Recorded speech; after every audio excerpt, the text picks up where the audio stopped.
The Holy Gospel according to Luke, the 23rd chapter. Glory to you, O Lord. Then the assembly rose as a body and brought Jesus before Pilate. They began to accuse him by saying, "We found this man perverting our nation, forbidding us to pay taxes to the emperor, and saying that he himself is the Messiah, the King." Then Pilate asked him, "Are you the King of the Jews?" Jesus answered, "You say so." Then Pilate said to the chief priests and the crowds, "I find no basis for an accusation against this man." But they were insistent and said, "He stirs up the people by teaching throughout all Judea, from Galilee where he began, even to this place." When Pilate heard this, he asked whether the man was a Galilean. And when he heard that he was under Herod's jurisdiction, he sent him off to Herod, who himself was in Jerusalem at that time. When Herod saw Jesus, he was very glad, for he had been wanting to see him for a long time, because he had heard about him, and he was hoping to see Jesus perform some sign. Herod questioned him at some length, but Jesus gave him no answer.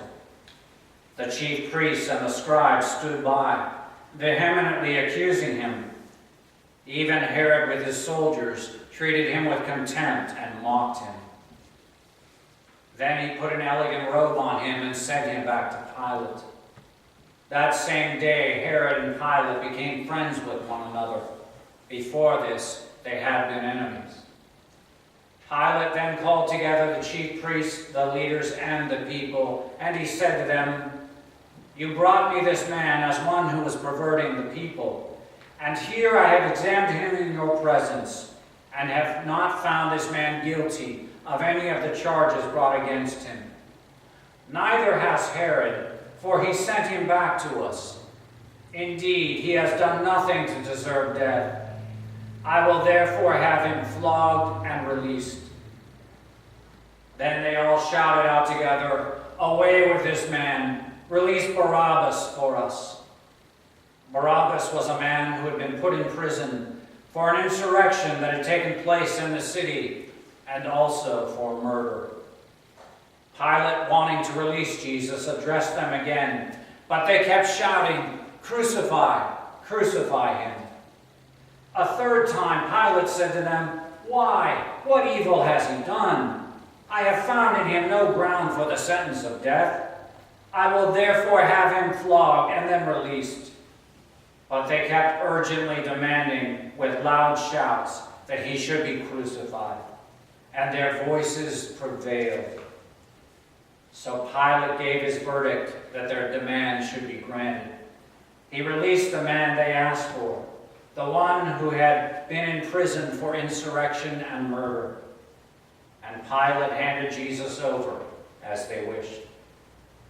As they led him away, they seized a man, Simon of Cyrene, who was coming from the country, and they laid the cross upon him and made him carry it behind Jesus. A great number of the people followed him, and among them were women who were beating their breasts and wailing for him. But Jesus turned to them and said, "Daughters of Jerusalem, do not weep for me, but weep for yourselves and for your children. For the days are surely coming when they will say, 'Blessed are the barren and the wombs that never conceived, and the breasts that never nursed.' Then they will begin to say to the mountains, 'Fall on us,' and to the hills, 'Cover us up.' For if they do this when the wood is green, what will happen when it is dry?" Two others also, who were criminals, were led away to be put to death with Jesus. When they came to the place that is called the Skull, they crucified Jesus there with the criminals, one on his right and one on his left. Then Jesus said, "Father, forgive them, for they do not know what they are doing." And they cast lots to divide his clothing, and the people stood by watching. But the leaders scoffed at him, saying, "He saved others. Let him save himself if he is the Messiah of God. his chosen one. The soldiers also mocked him, coming up and offering him sour wine and saying, "If you are the king of the Jews, save yourself." There was also an inscription over him which read, "This is the King of the Jews." One of the criminals who were hanged there kept deriding him and saying, "Are you not the Messiah? Save yourself and us." But the other rebuked him, saying, "Do you not fear God, since you are under the same condemnation of death? And we indeed have been condemned justly, for we are getting what we deserve for our deeds. But this man has done nothing wrong." Then he turned and said to Jesus, "Jesus, remember me when you come into your kingdom." And Jesus replied, "Truly I tell you, today you will be with me in paradise." It was now about noon, and darkness came over the whole land until 3 p.m, while the sunlights failed, and the curtain of the temple was torn into two. Then Jesus, crying with a loud voice, said, "Father, into your hands I commend my spirit." Having said this, he breathed his last. When the centurion saw what had taken place, he praised God and said, "Certainly this man was innocent." And when all the crowds who had gathered there for the spectacle saw what had taken place, they returned home beating their breast. But all his acquaintances, including the women who had followed him from Galilee, stood at a distance, watching all these things. This is the gospel of the Lord. Praise to you, Lord Christ. Please be seated.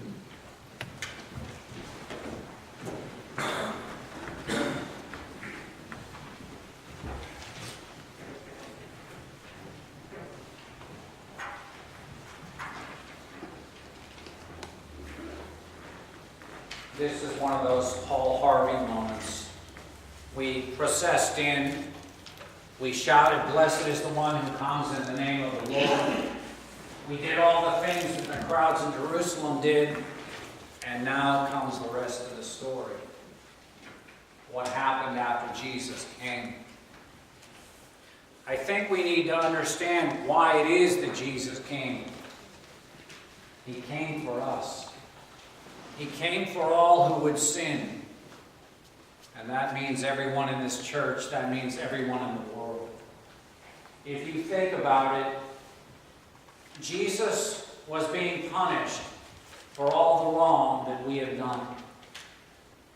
If we would look at the facts of this case, we would point to the people who were in the crowds, first cheering Jesus on and later saying, "Crucify him." We would look at them and point our fingers and say, they are the guilty ones. I suppose we could look at Pontius Pilate and say, this is the man that ultimately ordered his death, and say he is guilty as well. We could look at the emperor and say the same thing.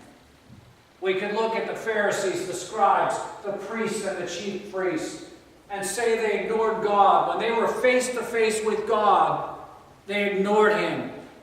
They shouted him down. They wanted him crucified. They are guilty. And we are just as guilty. For we know Jesus Christ as our Lord and Savior.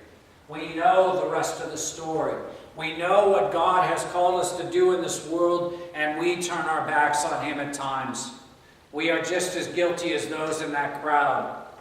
We, though we might not say the exact same words, crucify him, we do so in our actions or in our inactions. We do so in the words we use or the words we withhold. We might not say crucify, but it sure comes out that way, loud and clear. So out of all the people I just named, all those who were there and all those who are here, all those in the world today, out of all of those who are guilty, there is one who is completely innocent. fall for all of us. Why would Jesus do that? Well, because we heard in John that God so loved the world. He loved the world so much that he wanted to make this world right again with him, but the only way to do that was a sacrifice so great that no human could ever attain that. And so he sent his Son into the world. There was a pastor who shared a couple stories about this passion and about why Christ came and about the reason that God sent him. The first story he relayed talked about tornadoes that strike in the Midwest, and they happen quite a lot. But there was one tornado where it devastated pretty much an entire town. And they didn't have much warning. When the tornado sirens were going off, the tornadoes were already touching down, and many people got caught without any advanced warning. There was a husband and wife who just had a young child. It was still in a crib. When they heard the sirens, they saw the funnel cloud coming right towards their neighborhood. They had no time. In fact, their entire neighborhood was leveled. It looked like a bomb had gone off. When the rescue workers got there, they were digging through the rubble. And of course, what they found was not good. When they got close to this couple's house, they heard some noise. And as they cleared away the debris, they saw two bodies, a husband and wife. But underneath that body was a child who was alive. That this mother and father sacrificed themselves so that their child might have life. They were willing to die for the other. You see, that's what God in Jesus Christ does for us. That he was willing to go to that cross to die for us so that we might have life, even though we don't deserve it. Just as that little baby didn't deserve it. Let's face it, what did that little baby ever do in the world? Nothing. How is that little baby going to be able to earn such a sacrifice? And the answer is, he or she could not. Neither can we. And yet God, like those parents, sacrificed himself so that someone who would be unable or unwilling or maybe even ungrateful would have life. Why would God do that? It's a term we use in the church. It's called grace. Grace is that undeserved love which God gives freely. That which we don't deserve, that which we cannot earn. And that is where a pastor told another story. He said back in the day of Queen Elizabeth I, there were many attempts on her life. One person was a woman, and this woman actually cut her hair and dressed up as one of the pages for the court. And at nighttime, this woman, dressed as a page, snuck into the queen's room, into a wardrobe, and had concealed a knife upon her. And when the queen was going to come and change her clothing, this woman was going to come out and assassinate the queen. What she didn't know was that every night, somebody searched her room in anticipation of things like this happening.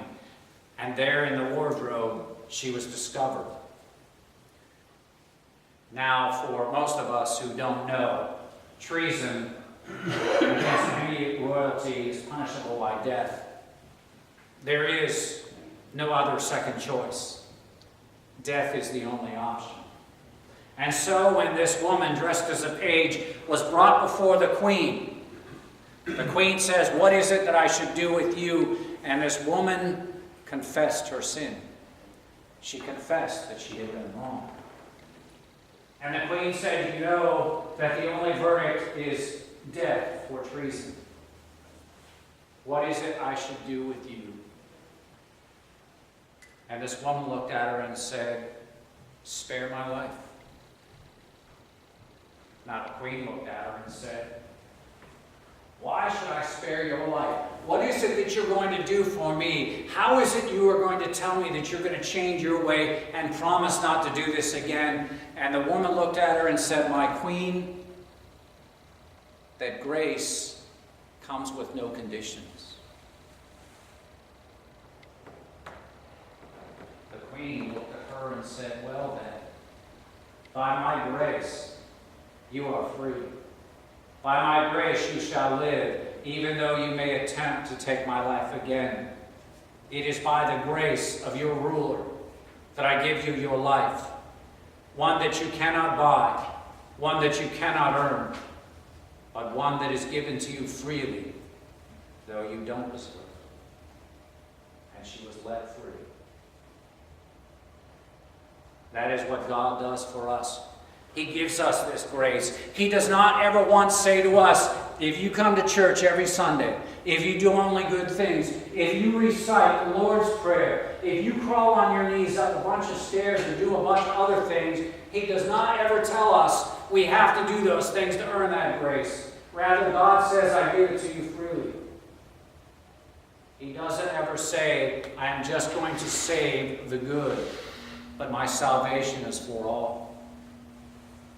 That if you believe in me, you believe in my Son, then you will find eternal life in my kingdom.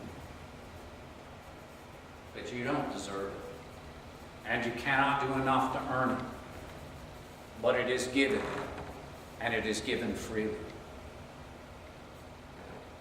I shared with you during our midweek services, I believe, that every year Vera and I would struggle, and I mean struggle, to find the perfect Christmas gifts for her parents.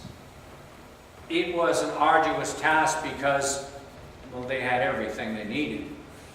And we were young and we didn't have a lot.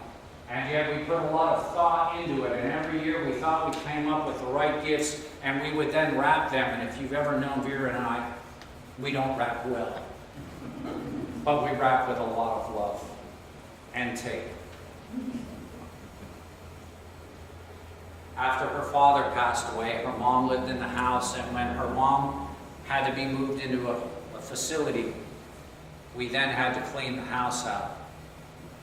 And as we were getting up into one of the closets in the upper part of the house, when we opened the door to the closet, we found every gift still wrapped. The gift that we spent so much time on, the gifts we selected with a great deal of love, the gifts that we gave with no strings attached were never unwrapped. They were just as they were given. It happens. It happens a lot in this world. That God has given us everything. And yet so few will unwrap that gift. So few will try it on, and so few will ever use it, and even fewer still will share that gift. That God so loved the world, He meant that part. We just have to believe that part. And more importantly, live that part. That is why we remember this day. And that is why we come into our churches this week on Wednesday, Thursday, and Friday. We remember the sacrifice of God. We remember the love of God. We come forth for a healing service to be cleansed and touched again by the words of God, to be restored to Him. And on Thursday, we remember that Jesus took off His cloak and washed the feet of His disciples. And there He gave a new commandment. Love one another as I have loved you. And then on Good Friday, we remember that He died on the cross for us, for our sin, so that we might have life here and now, and life forever in His kingdom. That is why we do what we do. That is why Palm Sunday and Holy Week is so very important and so very special for us. It is important and special, not because it is the time between now and the Easter celebration, but it is the time that we remember that you are loved, that you have been bought and paid for by the body and blood of Christ our Lord. That is grace we do not deserve, but grace that has been given to us all.